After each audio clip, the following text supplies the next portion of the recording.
One of Hollywood's most dogged trends at the moment is a legacy sequel, which is a belated comeback to a classic film, which pairs the original cast with new young up-and-comers in an exercise of franchise extension. Legacy sequels can so easily feel like cynical attempts to dig up stagnant IP in the pursuit of easy nostalgia splash profits. But when they're created with respect for the original and a contemporary creative spark, they can truly deepen and expand a franchise in gratifying ways. From beloved franchises that just truly deserve a comeback to one-off movies that we still want to see more of, these legacy follow-ups stand as good a chance as any at actually succeeding. So with that in mind then, I'm Ellie with What Culture, here with 10 legacy sequel movies everyone actually wants to see. Number 10, Spider-Man 4. The immense popularity of Spider-Man No Way Home of course prompted insatiable fans to consider the possibility that Tobey Maguire or Andrew Garfield would star in their own belated Spider-Man sequels. Now the obviously safer choice of the two would be Maguire, given the far greater popularity of the Sam Raimi Spider-Man films, and the fact that a fourth Spider-Man film was actually in the works following the release of Spider-Man 3, though ultimately nixed once Raimi walked away. A fourth Maguire starring Spider-Man film, catching up with a now middle-aged Peter Parker and showing how his universe has changed over the last 15 plus years, would certainly be a box office smash regardless of its quality. Maguire and his MJ, Kirsten Dunst, have both expressed interest in the idea, though Raimi has stated that he hasn't got any immediate interest in the project. So it's basically a coin flip as to whether or not this will actually happen. But with No Way Home confirming the audience thirst for more from these legacy Spider-Man characters, Kevin Feige would surely want to make this happen. Number 9, King Conan.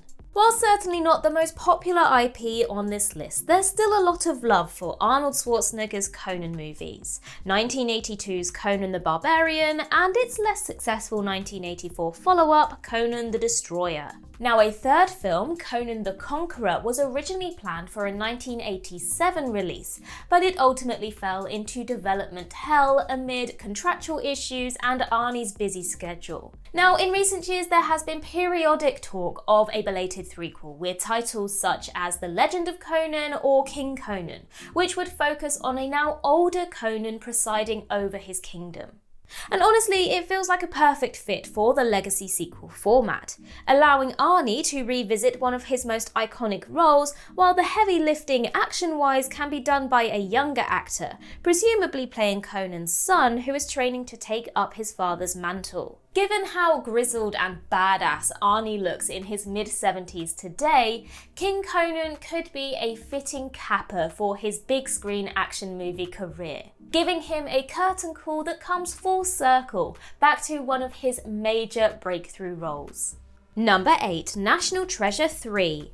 Disney well and truly dropped the ball on the National Treasure franchise, despite 2007's sequel National Treasure Book of Secrets grossing over $450 million worldwide. They inexplicably dragged their feet on nudging a third film into production. 15 years later, and fans are still begging Disney for that threequel, which honestly couldn't come at a more opportune time, what with both the resurgence of splashy action-adventure movies and especially the Phoenix-like career comeback of Nicolas Cage. Though it was revealed in early 2020 that National Treasure 3 was in active development, the subsequent announcement of a Disney Plus National Treasure series, which is currently shooting, makes that prospect decidedly less likely. Now, it is possible that the upcoming Disney Plus series renews Disney's interest in making a third film, but honestly,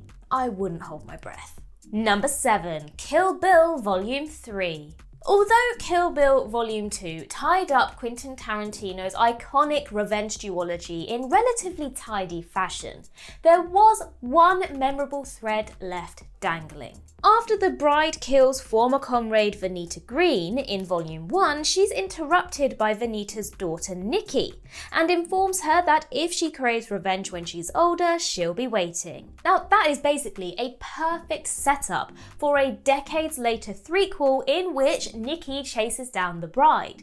And better still, it's a film that Quentin Tarantino himself has expressed interest in making over the years.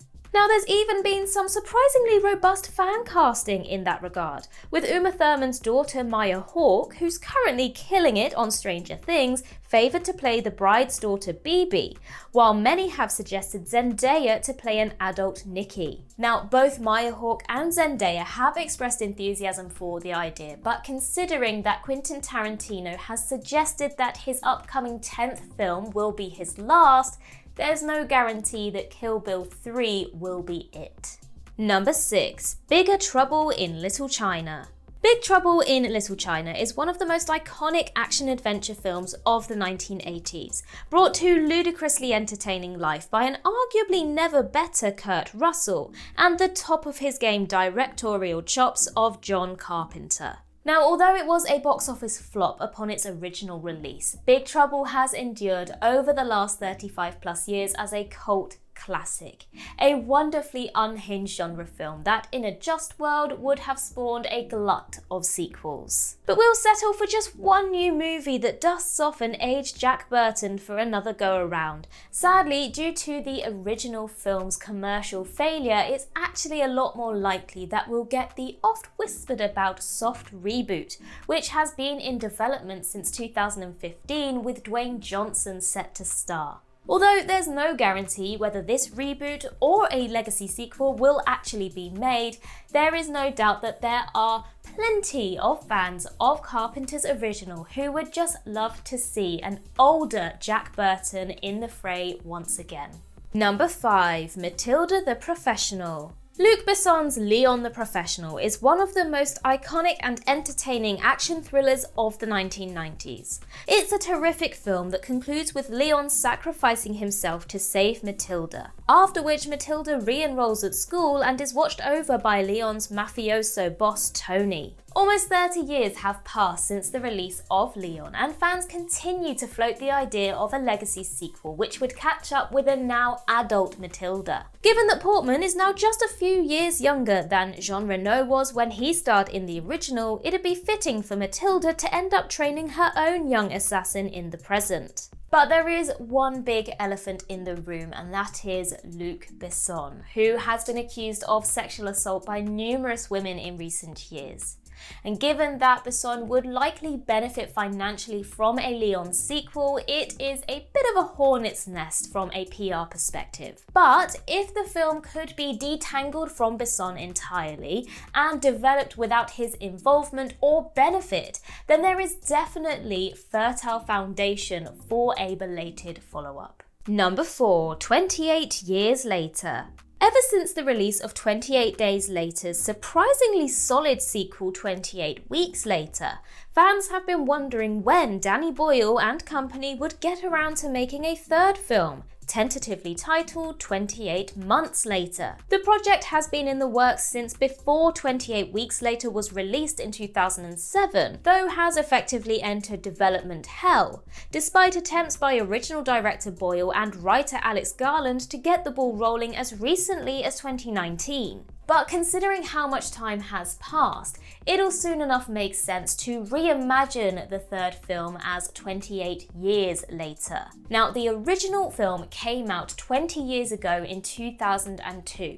So, if Boyle and Garland can wait it out just a few years more, it would be very fitting to release the third film in 2030, 28 years after the first film came out. Cillian Murphy and Imogen Poots, who starred in the first and second films respectively, have both stated their enthusiasm for a third film, which brings their disparate characters together, so we can only hope everything eventually slots into place. Number 3. The Goonies 2.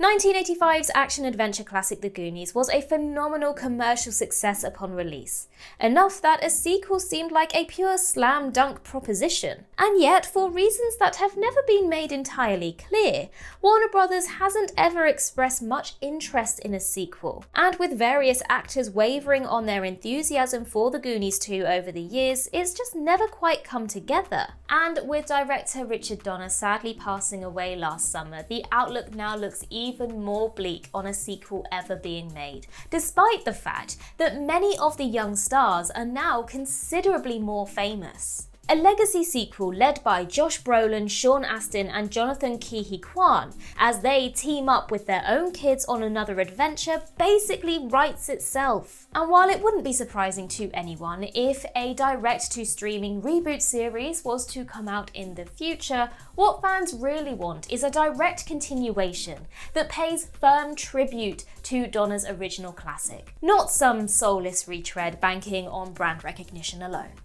Number 2, The Mummy 4. The Brendan Fraser starring Mummy trilogy remains fondly remembered by fans, no matter the more middling quality of the latter two entries. And once Tom Cruise's 2017 reboot fell flat critically and commercially, many called for Universal to return to the prior iteration. It's been almost 15 years since Fraser's last Mummy movie, and while he doesn't quite cut the same dashing figure today, he's still got the charm necessary for a reprise of the roguish adventurer Rick O'Connell. Given that Fraser's had something of a career comeback in recent years, there's considerable interest in a legacy sequel to his Mummy trilogy. The recent success of adventure movies such as Jungle Cruise, Uncharted and The Lost City proves that there's certainly a thirst for these light-hearted adventure romps. And there's absolutely enough of a nostalgic swell for the Fraser Mummy trilogy, especially the 1999 original, that a new movie is viable. Number 1, The Color of Money 2. With the phenomenal critical and commercial success of Top Gun Maverick, it will be interesting to see whether or not Tom Cruise considers revisiting any other franchises from his back catalogue. Perhaps the most immediately obvious potential rich candidate is The Color of Money, Martin Scorsese's terrific sports drama which was released in 1986, the very same year as Top Gun, and is itself one of Hollywood's first major legacy sequels, serving as a follow-up to 1961's The Hustler. Paul Newman reprised the role of pool hustler Fast Eddie Felson in Scorsese's sequel, while Cruise played Vincent Laurier, a young hotshot Eddie takes under his wing. And more than 35 years on, how fitting would it be to circle back to Vincent and see how life's been treating him in the decades since, all while he takes on a prodigy of his own. Now, Newman was 61 years old when The Color of Money was released, and Tom Cruise will be 61 next year.